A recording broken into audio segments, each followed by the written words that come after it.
Hi, I'm Mike Watty from IELTSanswers.com. Today I'm going to talk to you about strategies for the IELTS speaking test. In particular, I'm going to talk about how you can extend your speaking and also some tips for each part of the exam. First of all, let's just review the 4 grading criteria. I do cover these in more detail in another one of my videos. You can look for it under the channel IELTS Answers. But essentially what we have is 4 different grading criteria that are each worth the same amount. Each one's worth a quarter. So we've got fluency and coherence, which is really about the speed that you speak at and avoiding long pauses. We've got vocabulary. You want to show the examiner that you have high level vocabulary and at the same time avoid errors with vocabulary or word endings. And then grammar.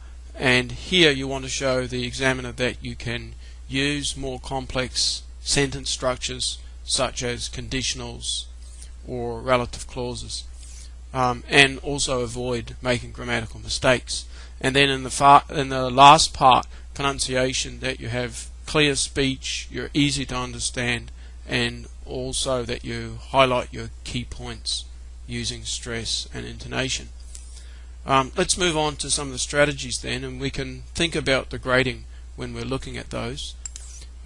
First of all, extending what we want to say. So I've got a couple of suggestions how you can go beyond single word or single sentence answers. Let's look at a sample question. What kind of food do you like? So the strategy here is to come up with 3 parts or 3 kinds of food that we like. In this case, I've selected Italian food, Korean food, and Mexican food. And not only that, I'm going to give reasons for each one. And note how I've rephrased because. So we've got because here for the reason. Now it becomes as it's very. It's another way to add on the reason. And then a third way, and this is due to. The other word that I rephrase is like. I've still used it a couple of times, but I've also got I'm really keen on, and down here kind of partial to. So I'm rephrasing the word like so that I'm not using like in every sentence. Okay, so let's see how this answer might go then. So question, what kind of food do you like? Well, there are 3 kinds of food that I'm really keen on. The one I like best is Italian food because it's full of tomatoes and very nutritious. I also like to eat Korean food as it's very spicy and I enjoy spicy food. I'm also kind of partial to Mexican food, and this is due to the reason that it's also spicy, but not only that, it has a lot of cheese and I really love to eat cheese. Okay, so that's the first strategy. Divide into 3 parts. It could only be 2 would be plenty also. Then on to the next strategy. General to specific. So here let's look at the same question again. What kind of food do you like? And this time I'm going to go general to specific and then even give an example. So general is seafood, then more specific Japanese seafood, and then finally down to an example, sashimi, which is a kind of fresh sliced fish. Says here it's delicious. Actually, I don't like seafood and I don't like sashimi, and perhaps this is another strategy, something I'm going to mention a bit further on, is that really this isn't a language exam, so what kind of food do I like? Really I should think not of what food I like, but try and show the examiner that I have some less common vocabulary to do with food. So I've selected sashimi. Okay, and also note the use of for instance. It's a way to avoid repeating the word for example all the time. So let's see how this one goes. Question, what kind of food do you like? Well, I'd have to say that I'm a big fan of seafood. In particular, I really like to eat Japanese seafood because it's always so fresh. For instance, sashimi is delicious because the raw fish is so flavoursome. Okay, so that's strategy 2, to go from general to specific. Then let's look at some of the parts of the IELTS exam and how can we best deal with them. So in part 1 we should give about maybe 4 to 6 sentences would be great to the questions we get asked. So again, looking at this sample question, what kind of food do you like? We should avoid simple one-word answers. I once had a student that I asked this question and her answer was, oh, anything. This causes a bit of a problem in the exam because you're not really producing any language. It's difficult for the examiner to give you a good score for fluency because you're not producing a lot of language. There's not a lot of vocabulary. There's not a lot of grammar. There's even not a lot of pronunciation. So this answer would not be so good. That's why the 2 previous strategies about dividing into 3 or going from general to specific are useful. And then another point is to focus on the language. I was talking about this before with the sashimi, even I don't like it. So if, let's say we like pasta, if we give the answer pasta, it's not so great. It's not uncommon vocabulary. However, if we got more specific, what kind of pasta, we could perhaps talk about linguine with scallops and shallots. So linguine is a kind of finer noodle than a spaghetti, and scallops a type of seafood, and shallots it's a little bit like garlic. So really what we're trying to do is to show the examiner language. The real answers don't matter. In some cases we're making up stories. We're not really lying as such, we're just making up stories about what we might possibly like. We're trying to perform well in the language test. And then the other thing is just as we've already been covered, use those strategies of dividing your answer into 2 or 3 parts and going from general to specific and maybe even adding an example on. So I think if you do this in part 1 of the speaking test, you're likely to be successful. Then with part 2 you get given a topic card, something similar to this. You need to speak for 2 minutes about this topic. You have 1 minute to prepare your answer. The key point really is to use your 1 minute well, and part of using your 1 minute well is making a good plan so that you have enough things to talk about for the 2 minutes. So we can see the topic, describe a party that you enjoyed. Now it says here on the card you should include. It really should say you could include. You don't have to include any of these points. You don't have to include them all. Really the topic is about a party and we enjoyed it.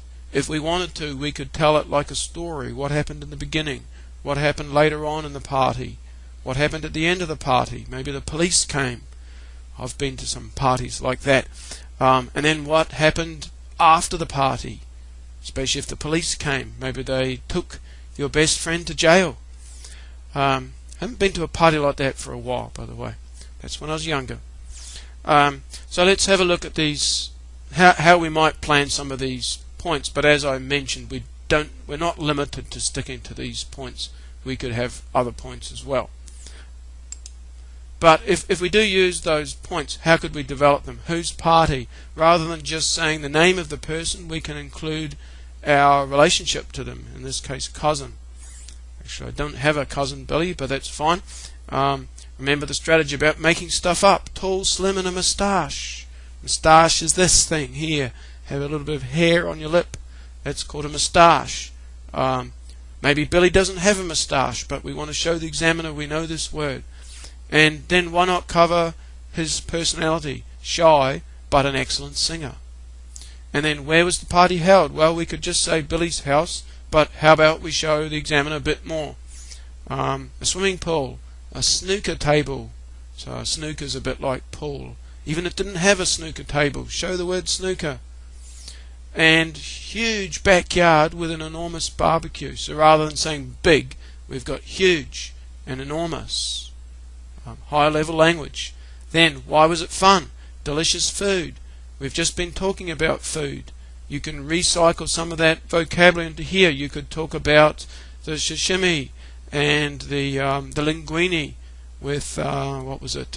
Scallops and shallots. So any language that you've got related to food, you could now bring into this topic. Lively music and dancing, great people, deep and meaningful conversations. So the idea is, with our 1 minute, if we make a solid plan, we're going to be able to speak for the full 2 minutes. So normally I would say you need 3 main points and then give more details about those. In other words, we've got 3 points and we're going from general to specific. We're kind of combining those 2 skills that we learned earlier.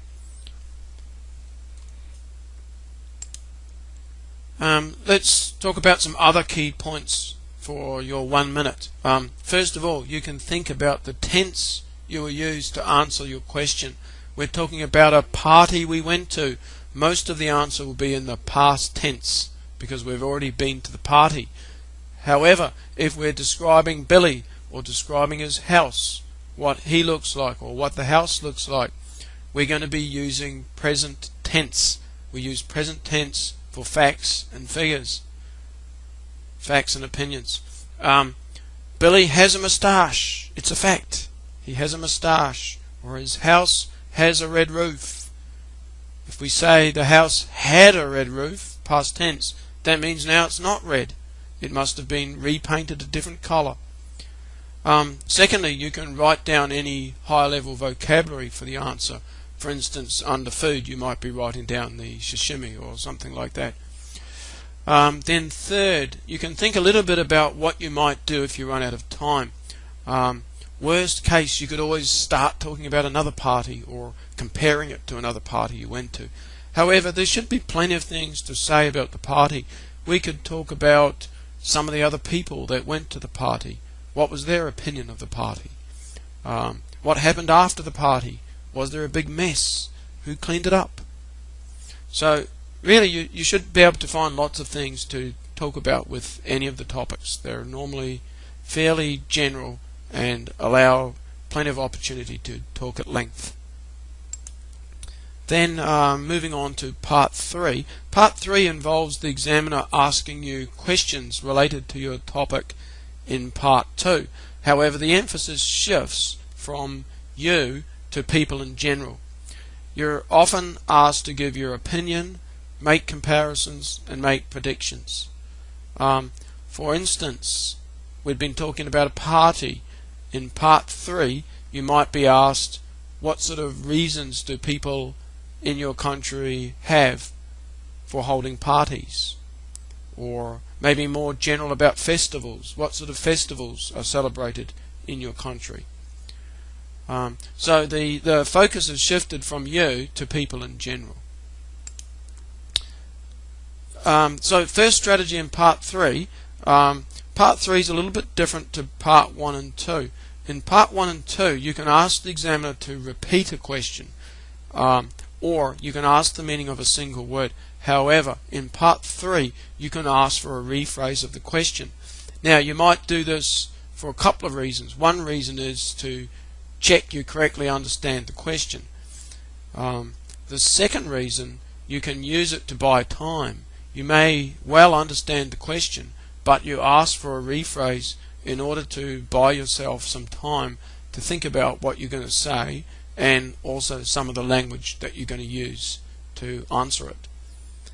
So that's the first strategy, ask for a rephrase. Of course, you can't do that on every question, but I think doing it once or twice is not a bad thing. Also, it shows some confidence, that you have confidence to ask the examiner a question. And then how would we do that? Well, we could use a phrase like this. Are you asking me? So let's say the question is, are parties these days different from parties 10 years ago? Then we might say, are you asking me how parties have changed recently? Okay, so that helps to make sure we correctly understand the question. We can use it to buy time. In addition, it uses up some of the time. The speaking test lasts maximum of 14 minutes. If you're asking questions, if you're getting rephrases, that will use up some of the time. That could be a good thing. Another strategy is to buy time with redundant phrases. Redundant phrases means they're not really necessary. They're non-topic based. Politicians use these. When you ask politicians questions, are you going to lower taxes? You don't get a straight answer from them. Their mouths move, words come out, but they don't actually say anything. That's the strategy we're using here. So let's look at a couple of these. The first one, well, that's an interest. Let's have a question. Let's say the question is, do you think people celebrate more in your country these days? And let's say you don't really have an opinion, or you're not sure how to express your opinion. Here's what you can say.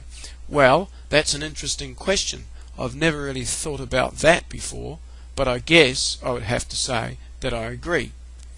So in this case, we've produced a couple of sentences. The second one using a conjunction, so it's a compound sentence.